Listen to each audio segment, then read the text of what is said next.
আরে কি অবস্থা সবার? কি অবস্থা সব? ভালো আছো? অনেকদিন পর দেখা। জাকির নাকি ভালো আছে ভালো আছে ভালো আছে কি অবস্থা? আয়, আয়, আয়, বল না, কি অবস্থা? কি অবস্থা সবার? ভালো আছো? কিরকম তোর মন খারাপ? আইছে গরিব। এই তো ভালো ভালো আছো জাকির? যে জন্য এখানে ডাকা সেটা হচ্ছে আমরা একটা কক্সবাজার ট্যুর যাবো। বন্ধু দেখ, আমরা একটা প্ল্যান করছি বুঝছো, যে সব আমি একটা ট্যুরে যাবো, কক্সবাজার যাইতে চাইতেছি। কারণ তুই কি যাবি? তোরা যা লাগবেই বন্ধু, এর জন্য তোরা ডাকা।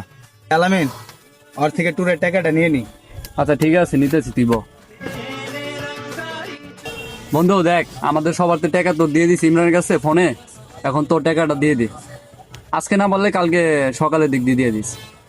আচ্ছা বন্ধু, তোরা সবাই যা, আমি তো যা পারতাম না। আমি যেই কয় টাকা বেতন পাই আর আমার ফ্যামিলির অবস্থা তোরা সবাই জানো। যা, আমি একা এই কাজ করি, আমার একা কাজ করে আমার ফ্যামিলি সবাই চালাতে হয়। তোরা যা, আমি আর যেতে পারবো না। তোদের খুশি থাকলে আমি খুশি।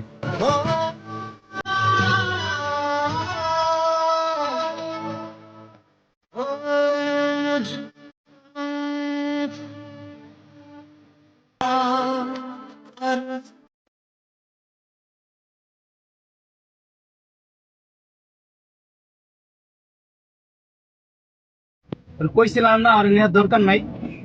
তোর চিনো তুই কেমন? ও কতগুলা টাকা স্যালারি পায়। আমগো বন্ধু বান্ধবের নয় স্যার বুঝাইতে ফ্যামিলির সমস্যা এখন দেখতেছে গা। ওর কাছে টাকা ঠিকই আছে কিন্তু ও যাইবো না। এখন ওর বিষয়ে তো আমার তো ফ্রেন্ড নাই, কিন্তু মিথ্যা কথা বলবো না, সত্য কথাই বলবো। কি কথা না? ওর সমস্যাটা বুঝতে হবে। যাই হোক, ও যদি না যায় আমরা যাবো। আমরা যাবো। যাই হোক, আমরা যাই ঘুরে আসি, পরে বার নয় ওদের আমরা লয়ে যাবো। পরের বার মানে টাকা থাকলে যাইবো, না থাকলে যাইবো না, শেষ সোজা কথা। মানে টাকা ছাড়া ওর টাকা কে দিব? তুই দিবি? আচ্ছা যাই হোক, চল, অনেক দেরি হয়ে গেছে, পাশে যাই।